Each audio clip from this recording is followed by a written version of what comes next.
तो दोस्तों नमस्कार। तो कैसे हैं आप लोग? मैं आशा करता हूँ आप सभी लोग बिल्कुल स्वस्थ होंगे। तो चलिए टाइम ना वेस्ट करते हुए आज फिर से लेके आया हूँ मैं आपका हिस्ट्री का पार्ट 7 वीडियो। ये मेरा पार्ट 7 वीडियो है। 6 वीडियो में जहाँ तक आपके अपलोड कर चुका हूँ, 6 वीडियो में मोस्ट इंपॉर्टेंट क्वेश्चंस हैं और ये आपका 7वां वीडियो है।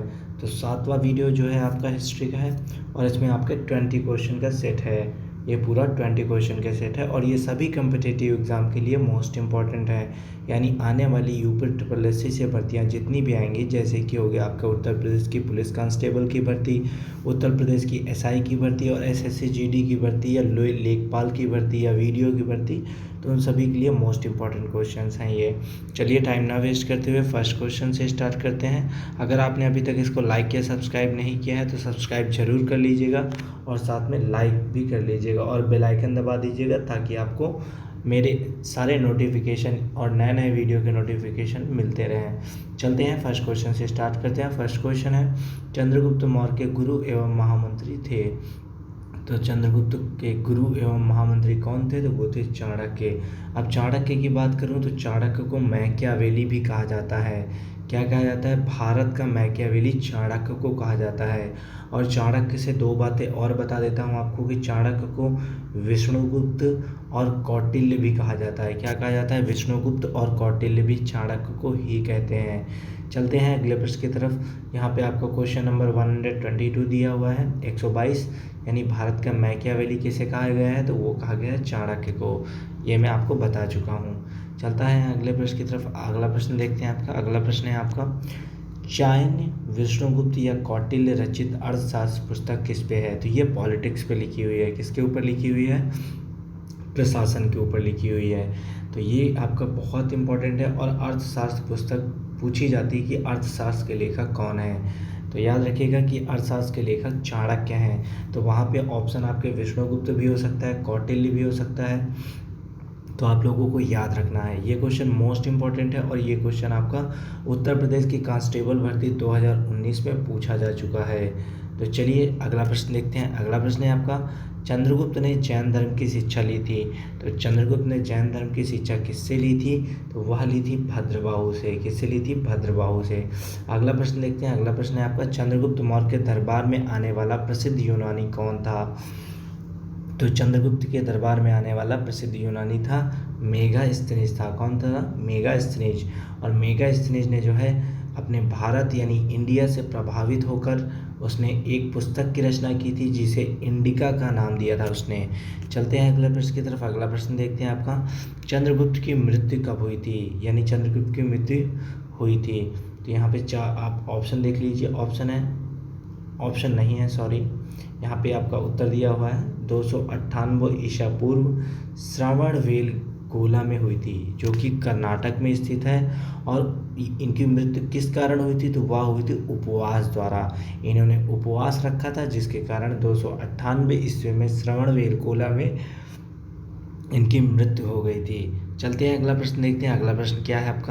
अगला प्रश्न है आपका 127 यानी 127वां प्रश्न है आपका, अपने जीवन के अंतिम दिनों में जैन धर्म को अपनाया था। तो अपने जो है ज़िंदगी के या जीवन या लाइफ के अंतिम दिनों में अपनाया था जैन धर्म को, तो चंद्रगुप्त मौर्य ने अपनाया था। किसने अपनाया था? चंद्रगुप्त मौर्य ने अपनाया था। चलते हैं अगले प्रश्न की तरफ। अगला प्रश्न देखते हैं, शिलालेख का प्रचलन प्रारंभ हुआ। तो शिलालेख का प्रचलन जो प्रारंभ हुआ था वो हुआ था अशोक ने किया था, शिलालेख लिखवाने का प्रचलन। तो अब अशोक के बारे में मैं आपको बहुत इंपॉर्टेंट चीज़ बताने जा रहा हूँ। तो अशोक की जो शिलालेख की भाषा थी वह थी ब्राह्मी भाषा। कौन सी भाषा थी? वो थी ब्राह्मी भाषा।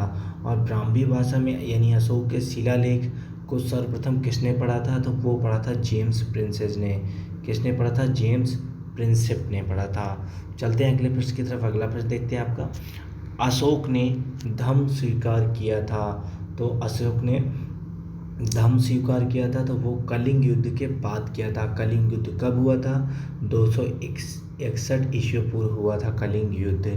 चलते हैं अगला प्रश्न की तरफ। अगला प्रश्न है, अशोक ने बौद्ध धर्म प्रचार के लिए श्रीलंका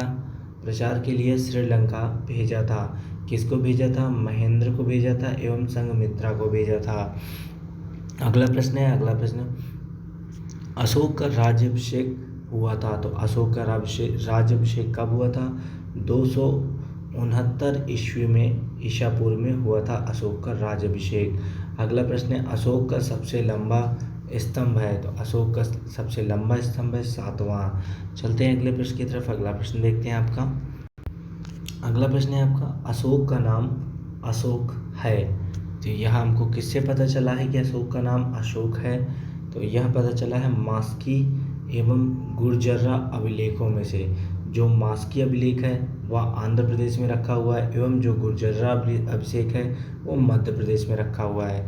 चलते हैं अगले प्रश्न की तरफ। अगला प्रश्न देखते हैं आपका, अशोक ने स्वयं को मगध का सम्राट बताया? बाबू बैराट के स्तंभ में, मतलब जो भाभू में रखा हुआ बैराट स्तंभ है उसमें बताया था, उस लेख के जरिए हमें पता चला है। और जयपुर के राजस्थान में जो स्तंभ रखा है उसमें जो है, जो स्तंभ में लिखा हुआ है तो स्वयं को मगध का सम्राट बताया था। चलते हैं अगले प्रश्न की तरफ। अगला प्रश्न देख लेते हैं आपका, कलिंग युद्ध की विजय तथा क्षतियों यानी होने वाले नुकसान का वर्णन मिलता है तो अशोक के शिलालेख 13 से। अब याद रखिएगा कि शिलालेख 13 बहुत पूछा जाता है, जिससे इसका हृदय परिवर्तन हुआ था। क्या हुआ था? हृदय परिवर्तन हुआ था। चलते हैं अगले प्रश्न की तरफ। अगला प्रश्न है, सांची का स्तूप बनवाया था? तो सांची का स्तूप, ये भी क्वेश्चन आपका बहुत बहुत बहुत बार पूछा जाता है। मैं कहूँगा वेरी मोस्ट इंपॉर्टेंट क्वेश्चन है, इसमें कहीं ना कहीं आप स्टार लगा लीजिएगा। तो इसका जो सांची का स्तूप बनवाया था वो अशोक ने बनवाया था सांची का स्तूप। चलते हैं अगले प्रश्न की तरफ। अगला प्रश्न है, श्रीनगर की स्थापना की थी? तो श्रीनगर की स्थापना किसने की थी? अशोक ने की थी। अशोक से जितने भी प्रश्न आएंगे, और महात्मा बुद्ध से मैं करवा चुका हूँ, महावीर स्वामी के प्रश्न सारे करवा चुका हूँ, तो अभी मैं अशोक से जितने भी प्रश्न आने वाले हैं वो सभी प्रश्न करवा रहा हूँ।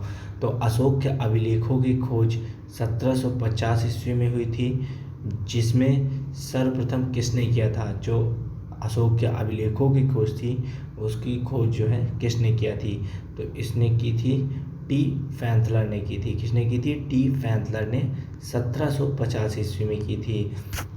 चलते हैं अगले प्रश्न की तरफ। अगला प्रश्न देख। अगला प्रश्न है आपका, अशोक के अभिलेखों को सर्वप्रथम किसने पढ़ा था? तो जैसा कि मैं अभी आपको बता चुका हूँ कि अशोक के अभिलेखों को सर्वप्रथम किसने पढ़ा था? जेम्स प्रिंसेप ने पढ़ा था। और कब पढ़ा था? तो 1837 ईस्वी में पढ़ा था। अगला प्रश्न है आपका, अशोक की मृत्यु हुई थी? तो वो हुई थी 232 ईसा पूर्व में अशोक की मृत्यु हुई थी। तो गाइस, कैसा लगा मेरा ये वीडियो? आपको अगर अच्छा लगा है तो प्लीज़ आप लाइक और सब्सक्राइब कीजिएगा। और मिलते हैं आपके पार्ट 8 में, हिस्ट्री के पार्ट 8 में मिलते हैं आपसे फिर से दोबारा। और आप लोगों ने अगर अभी तक ये चैनल सब्सक्राइब नहीं किया है तो प्लीज़ आप इसको सब्सक्राइब कर लीजिएगा और लाइक कर दीजिएगा। और अगर आपके कोई फ्रेंड सर्कल में UP SSS से रिलेटेड तैयारी कर रहा है तो उनको ये वीडियो ज़रूर शेयर कीजिएगा। Thanks for watching my video guys. Thank you so much guys.